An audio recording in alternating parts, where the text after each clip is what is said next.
Hey everybody, and welcome to the 5 Bytes podcast. I'm your host, Rory Monahan.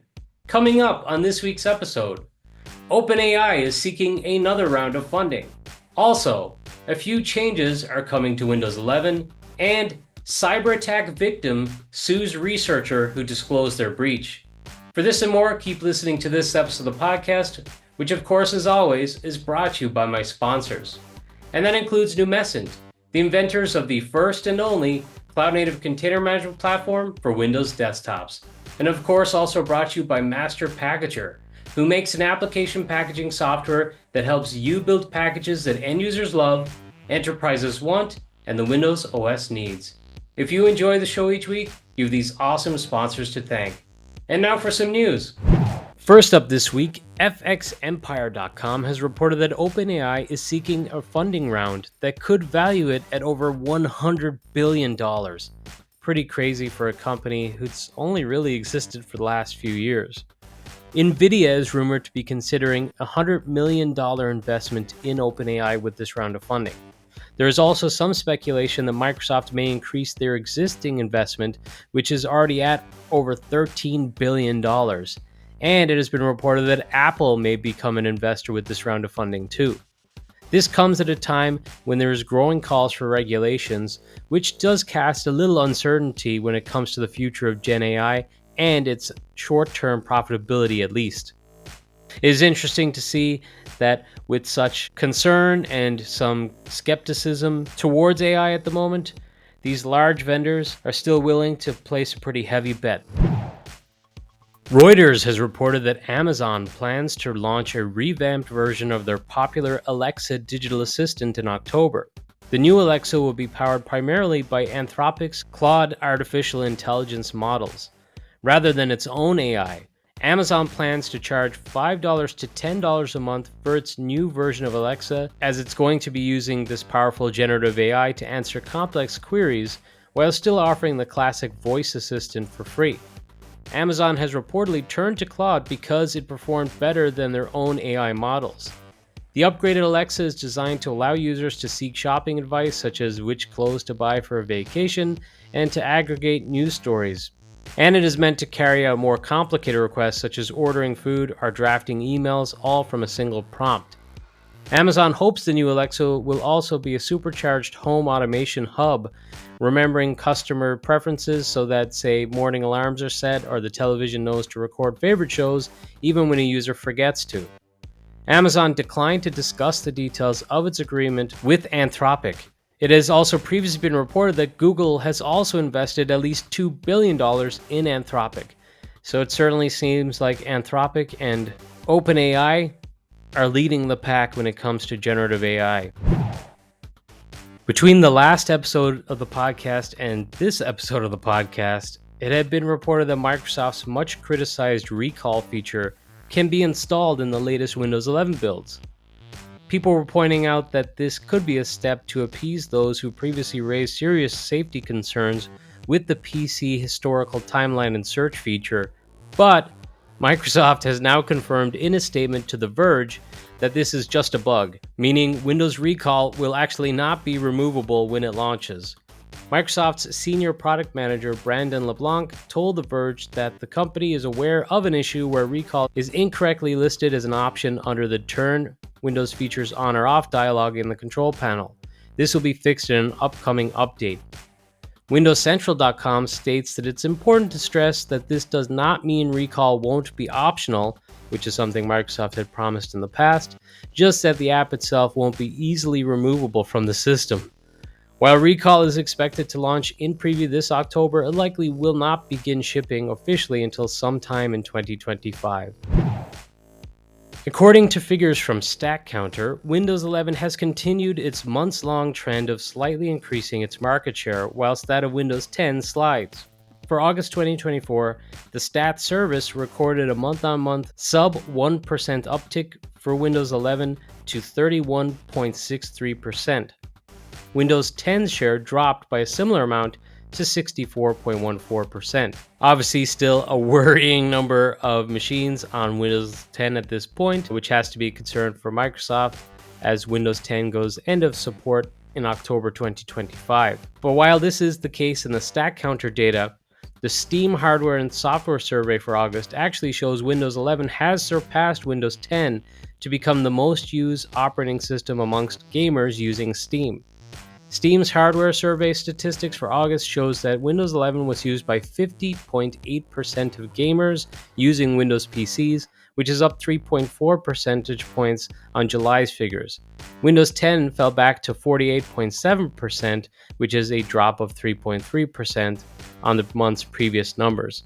So interesting, the gamers are maybe getting a little ahead of the rest of the game, but Stack Counter, which probably has a more general audience, still shows a worryingly high number of people still on Windows 10. Thanks to Martin Dews for this next story. Linklist.com reported that a new Synology release of DSM, which is version 7.2.2, removes a lot of features. It includes the removal of video station support, with the update no longer supporting video station, which is used for media management and playback. There's an incompatibility with Plex, which I know for sure is very, very popular with those using these Synology devices. iDrive package incompatibility, issues with the HEIC and HEVC media. Again, that's going to affect a lot of people who use these perhaps for video streaming. And some reported problems with DDNS and hyper backup, which affects remote backup capabilities. According to the article, the discontinuation is seen as part of Synology's broader move away from supporting certain media codecs due to licensing costs, which is viewed by many as a step back for consumer-focused features. This shift has led some longtime Synology users to reconsider their loyalty, as the company appears to be focusing more on business clients rather than home users. So I'm sure there's a lot of people who will be affected by this, because I know a lot of people in the industry for home labs rely on the Synology appliances. So this is pretty worrying and disappointing news. NeoWin.net has reported on some changes made to Windows 11 in the recent insider builds, including the fact that the widget entry point is now left aligned on taskbars. Another change reported by BleepyComputer.com in the later insider builds relates to the Spotlight feature. Apparently, some users do not like how the Spotlight feature takes over so much of their desktops. Well, in Windows 11 build 22635.4145 for the beta channel, Microsoft is testing some adjustments to the Spotlight feature on the desktop, including the addition of hotspots when users right-click on the Windows Spotlight icon. In a future release, you'll notice these Spotlight pop-ups with the reduced flyout, so it should be taking up less space. Transport for London, or TfL, the city's transport authority, is investigating an ongoing cyber attack that has yet to impact its services, according to the company. The agency says that for the moment, there is no evidence that customer information was compromised during this incident. BleepyComputer.com has reported that TfL has reported this attack to relevant government agencies, including the National Crime Agency and the National Cybersecurity Center, and is working closely with them to respond and contain the incident's impact. Well, it's at least good news that it's not affecting the services, and hopefully it hasn't actually breached customer information, because that will be a lot of people's information. Researchers have shared that a system leveraged by the TSA in the US is susceptible to SQL injection, a vulnerability that enables attackers to insert SQL statements for malicious database queries. By exploiting this flaw, they could log in as an administrator for a participating airline and manipulate employee data within the system. In their research, they added a fictitious employee called Test Only and granted this account access to known crew member and cockpit access security systems, which effectively allowed them to skip security screening and then access the cockpits of commercial airliners. The Known Crew Member Program and the Cockpit Access Security System is a TSA initiative that allows pilots and flight attendants to skip security screenings, and that Cockpit Access Security System in particular enables authorized pilots to use jump seats in cockpits when traveling. Realizing the severity of this issue, the researchers immediately began a disclosure process, contacting the Department of Homeland Security on April 23rd of this year. The researchers decided not to contact the Flycast site directly, as it appeared to be run by a single person, and they were afraid the disclosure would alarm them. The DHS responded, acknowledging the seriousness of the vulnerability, and confirmed that Flycast was disconnected from the KCM cast system on May 7, 2024, just as a precautionary measure. Soon after, the vulnerability was fixed on Flycast. However, efforts to further coordinate a safe disclosure of the vulnerability were met with resistance after the Department of Homeland Security stopped responding to their emails. The TSA press office also sent the researchers a statement denying the vulnerability's impact, claiming that the system's vetting process would prevent unauthorized access. After being informed by the researchers, the TSA also quietly removed information from its website that contradicted its statements. After the researchers' report was released, another researcher named Alessandro Ortiz discovered that Flycast appeared to have suffered a Medusa Locker ransomware attack in February of 2024, with analysis showing encrypted files in a ransom note.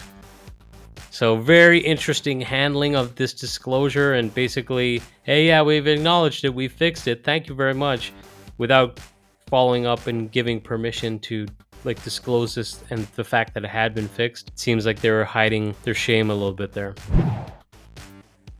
A ransomware group has shared some thumbnail images of files they claim they took via a breach of the US Marshals Service. A spokesperson for the USMS denied the claim, stating, quote, USMS is aware of the allegations and has evaluated the materials posted by individuals on the dark web, which do not appear to derive from any new or undisclosed incident, end quote. Even though the federal law enforcement agency didn't provide any additional information, bleepycomputer.com has learned that the data published by the cyber gang called Hunters International is actually from a data dump that was put up for sale in March of 2023 on a Russian-speaking hacking forum. It is alleged by bleepycomputer.com that the cyber gang claiming this breach is new is actually misrepresenting it, and it actually came from a previous breach that, as the quote from the USMS suggests, was publicly disclosed. Their quote said, this does not appear to derive from any new or undisclosed incident. This is actually from a previously disclosed incident. Mac users of the Microsoft Remote Desktop app recently noticed that Microsoft has added a small banner inside the app warning about an upcoming renaming of the application. It will be renamed to the Windows app. There was some criticism on social media about the name change, but I don't really see the problem. It kind of makes sense for those who are connecting from a non-Windows device to a Windows desktop or Windows device to use the Windows app.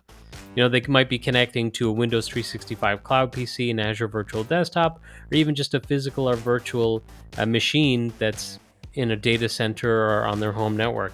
No matter what, they're connecting to a Windows desktop, so the Windows app kind of makes sense to me. I know naming things is very difficult to do, and personally, I don't think it's a terrible name.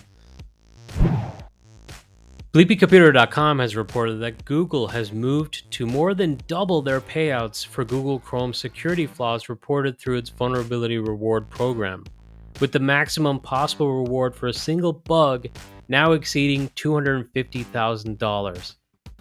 Good move by Google, because these vulnerabilities are very valuable and lucrative for cyber gangs to exploit.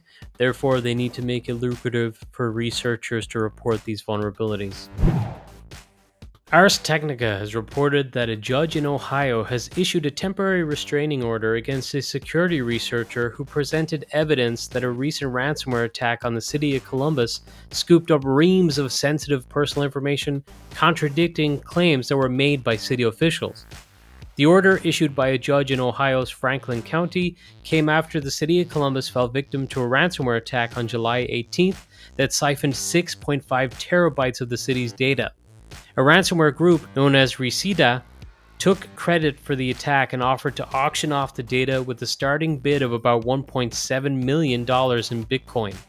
On August 8th, after the auction failed to find a bidder, Reseda released what it said was about 45% of the stolen data on the group's dark website. Columbus City's mayor, Andrew Gintner, said on August 13th that a breakthrough in the city's forensic investigation of the breach found that the sensitive files Reseda obtained were either encrypted or corrupted, making them unusable to the thieves. He went on to say that the data's lack of integrity was likely the reason the ransomware group had been unable to auction off the data. Shortly after he made his remarks, a security researcher by the name of David Leroy Ross contacted local news outlets and presented evidence that showed that the data published was fully intact and contained highly sensitive information regarding city employees and residents. The city of Columbus then sued Ross for alleged damages for criminal acts, invasion of privacy, negligence, and civil conversion. The lawsuit claimed that downloading documents from a dark website run by ransomware attackers amounted to him interacting with them and required special expertise and tools. The suit went on to challenge Ross, alerting reporters to the information, which it claimed would not be easily obtained by others. The same day, a Franklin County judge granted the city's motion for a temporary restraining order against Ross. It bars the researcher from accessing and/or downloading and/or disseminating any city files that were posted to the dark web. The motion was made and granted ex parte, meaning in secret before Ross was informed of it or had an opportunity to present his own case. In a press conference Thursday, Columbus City Attorney Zach Klein defended his decision to sue Ross in obtaining the restraining order, saying, quote, "This is not about freedom of speech or whistleblowing. This is about the downloading and disclosure of stolen criminal investigatory records. This effect is to get Ross to stop downloading and disclosing stolen criminal records to protect public safety." End quote. Well, that's all fine and well, but it seems like they're trying to cover their ass after they were called out quite publicly for lying about the data being encrypted or corrupted. That does not seem to be the case, at least according to allegations by this security researcher. I guess it's all going to come out in the wash one way or another, but this is a pretty infuriating story. Recently, the Nascent Information Technology Employees Senate, or NITES, an Indian advocacy group for IT workers, sent a letter shared by the Register to India's Minister of Labour and Employment. It requested that the Indian government intervene to prevent exploitation of young IT graduates by Infosys. The letter, signed by NITES President Harpreet Singh Salua, claimed that NITES received multiple complaints from recent engineering graduates who have been subjected to unprofessional exploitative practices from Infosys after being hired for system engineer and digital specialist engineer roles. According to NITES, Infosys sent these people offer letters as early as April 22, 2022, after engaging in a college recruitment effort from 2022 through 2023, but never onboarded the graduates. NITES has previously said that over 2,000 recruits are affected. According to Ars Technica, NITES claims that the people who were sent job offers were asked to participate in an unpaid virtual pre-training that took place from July 1st, 2024 until July 24th, 2024. Infosys' HR team reportedly told the recent graduates at that time that onboarding plans would be finalized by August 19th or September 2nd. But things didn't go as anticipated, leaving the would-be hires with immense frustration, anxiety, and uncertainty. Despite successfully completing the pre-training, the promised results were never communicated, leaving the graduates in limbo for over 20 days. To their shock, instead of receiving their joining dates, these graduates were informed that they needed to retake the pre-training exam offline, once again without any payment. In response, the CEO of Infosys stated, quote, "Every offer that we have given, that offer will be someone who will join the company. We changed some dates, but beyond that, everyone will join Infosys and there is no change in that approach." End quote. The Ars Technica article suggests there is a job shortage in the industry in India right now, so the people with the job offers who have been waiting for over 2 years may have no other options, and there is concern that this practice is hurting the Indian economy. Unfortunately, this is not the first instance of a large tech and IT services firm doing some shady things. Allegedly. Finally, for this week, CrowdStrike's president, who recently accepted an award for Epic Fail of the Year, has now hit out at what he called shady efforts by its cybersecurity rivals to scare its customers and steal market share in the months since its botched software update sparked a global IT outage. He told the Financial Times that attempts by competitors to use the July 19th disruption to promote their own products was misguided. After criticism from rivals including SentinelOne and Trellix, the CrowdStrike executives said no vendor could technically guarantee their own software would never cause a similar incident. He went on to state, quote, "Our industry is built on trust," end quote, and that rivals taking advantage of the meltdown to push their own products let themselves down because ultimately people know really quickly fact from possibly some shady commentary.